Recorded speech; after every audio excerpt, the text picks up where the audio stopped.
I'm gonna look at the original text. The translation is the same. Well, it's not the same. But it's Christianity is true or false? I don't think it's that simple. I don't think it's entirely true or entirely I'm going to false. give my definition of what it means to be a Christian. Okay. Believe that Jesus is the Son of God and God Himself. Believe that Jesus was a real person, died on the cross, rose from the grave, and you can only go to heaven by believing in Jesus. Okay, That's my definition of Christianity. I think some of those are true, some of those are false. Which ones do you think are false, if you don't mind me asking? Yeah, I don't think he's the Son of God. I believe he actually existed, and I believe he died on the cross. I don't believe he was resurrected. I don't remember exactly all the statements he said, but yeah. Okay. So why you don't believe that he's the Son of God? Why don't I believe he's the Son of God? Well, to start, I'm Jewish. I believe in what you guys would probably call the Old Testament. I believe that the Bible that God gave the Jews on Mount Sinai is unchanged. I agree too. We agree. I agree. And that the commandments. I have it here. Yeah, I have Old Testament there. Okay, it's not in Hebrew though, but it's okay. I believe it's unchanged, and I don't think Jesus. I don't think God could come in human form. I don't think that's what the Bible would be telling. I have a question for you. Do you think Jesus in the Bible claimed to be God? I don't know anything about the New Testament. Yeah. Okay, let me ask you this. Yeah. Because in the Old Testament, Yahweh, He promises to come and be the Savior. So, and what about Jesus? Like, you don't believe He's the Messiah, right? You don't believe He's the Messiah. What about Jesus make you believe that He's not the Messiah? Oh, because I know that God gave the Jewish people 613 commandments, and He said that it's the Bible He gave us is never changing. And then Jesus comes along, and Jesus didn't keep all these commandments. He didn't preach all these commandments. So it just seems inconsistent with what I've seen in the Old What Testament. commandment didn't He not keep? I don't think He kept the commandment of, for example, keeping Shabbat.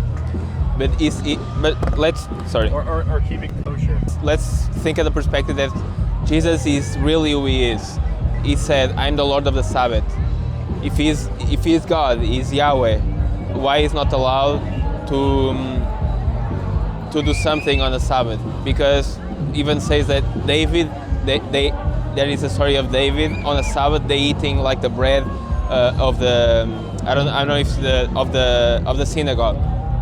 Okay. On the Sabbath. So why is a problem that Jesus is letting the disciples eating from the grain, and that's why the Pharisees were mad about Jesus, because they were doing like the word, they were picking up the grains to eat.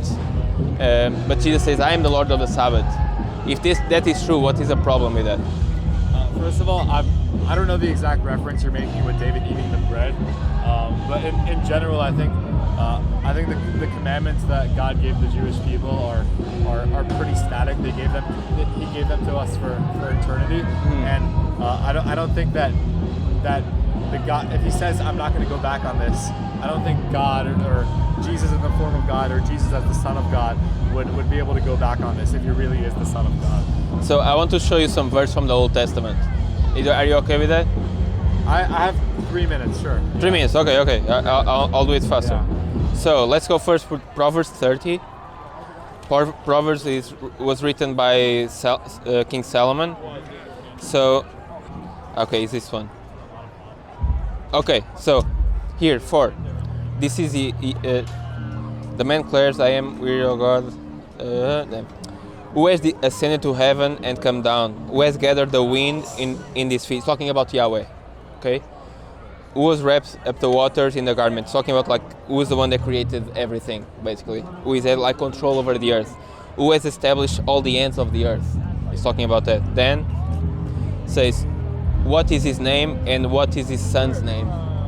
So Solomon is saying that Yahweh has a son.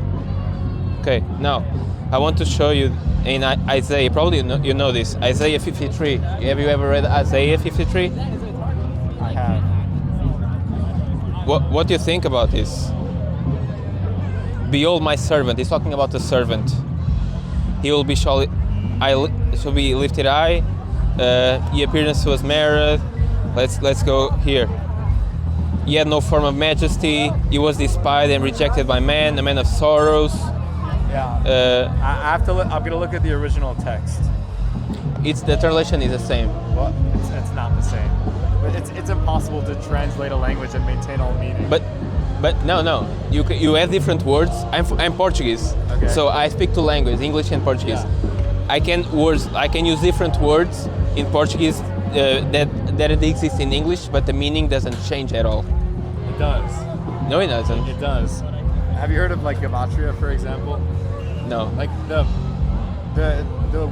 letters in Hebrew are also a number system. Yeah. So the words have number values, and you can make connections between different sentences. Okay, so words do with you that. speak Hebrew? I do. That was Okay. my first Oh, language. okay. Yeah. Okay. That's okay. Yeah. So, but yeah, go. I think Yeah. doesn't change. But go ahead and look at the Hebrew. Yeah. So, and let me show you this. Yet it was the will of the Lord to crush him, the servant, to crush him when his soul makes an offering for guilt. He was oppressed and afflicted. There is a verse here. Yet he bore the sin of many and makes intercession of the transgressor. So the servant will bear the sin of many. I believe this is Jesus. And now last verse I will show you, and then you can go. Zechariah. You know Zechariah the prophet? I do. Okay. There is a verse in Zechariah 10. So Zechariah 10 or 12. Zechariah 12. This is Yahweh talking. It says here, the word of the Lord concerning to Israel. This is verse 10 is still Yahweh talking.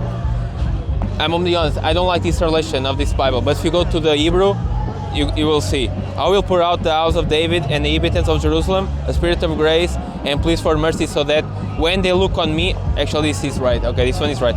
When they look on me, on him whom they have pierced. So the Hebrew. No, it's right. So he asked me, how do I know this is right? If you look into the Bible Hub, into the Hebrew interlinear, you can see the whole verse. So the word on me is the word Eli, and if you see the meaning in the Google, literally means to me, toward me, upon me. So this is clearly Yahweh saying that he's the one that's going to be pierced. So I look into Hebrew. The Hebrew says the Yahweh. Hebrew? You just go to internet and you see like the Hebrew interlinear of the Old Testament. You can look into it. So in the Hebrew says that Yahweh is the one that's going to be pierced. Pierced, like going to be pierced, like stabbed. Yeah, I have to look at the Hebrew. Okay, Yeah. go ahead. But I'd imagine it's a metaphor, but yeah. it's I don't see a metaphor here. It's very literal for me. Say, Yonim who they pierce, they shall mourn for him, as one mourns of the only child. So Yahweh is saying that he's going to be pierced. But go ahead, look into the Hebrew, and see what it says. Yeah. But I don't have service right now, but I'll look into No, the verses. You said Isaiah 53. Isaiah 53, 12, 13. Zechariah 12.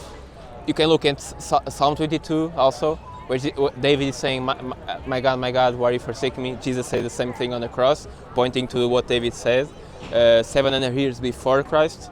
Read that in Hebrew.